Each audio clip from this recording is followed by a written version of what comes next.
Kelly Daughtry is dropping out of the race for Congress. Hello, everyone, and thank you for joining us. I'm Deborah Morgan. And I'm Gerald Owens. Kelly Daughtry was preparing for a runoff with Brad Knott in the 13th Congressional District. By default, he will now be the nominee.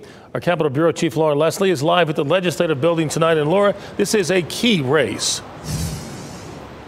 It really is. You know, it's been a hard-fought runoff because the stakes for this are so high. The 13th district now leans really strongly Republican, so the odds are that whoever wins this Republican runoff is likely to go to Congress. And we already had 3,000 votes cast in this election, voting already underway, but Daughtry said today she doesn't see a way to win.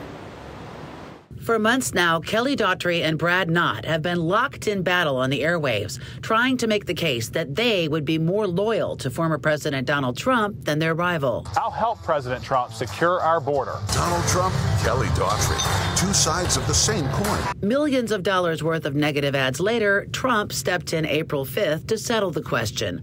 On Truth Social, he endorsed Knott as a strong patriot and called Daughtry a rhino, which means Republican in name only. Nearly a month later, with voting already underway, Daughtry is calling it quits, saying she respects Trump's choice. She said, in light of President Trump's endorsement of Brad Knott for the congressional seat in District 13, it has become clear that a pathway to victory is no longer feasible. It is time we bring the Republican Party together. I have asked my supporters to formally support Brad's campaign. That just shows the power of the Trump endorsement. Meredith College political scientist David McLennan was surprised. I bet she had some internal polling that said that, you know, with just a little time before the election, that there's no way to catch up. Western Carolina political scientist Chris Cooper was surprised, too. Candidates almost never pull out at this point. He thinks it's an attempt to save political face. My assumption is she's trying to make some more friends in the party, that clearly this was creating some division within the NC-13 Republican Party, within the Republican Party writ large in the state.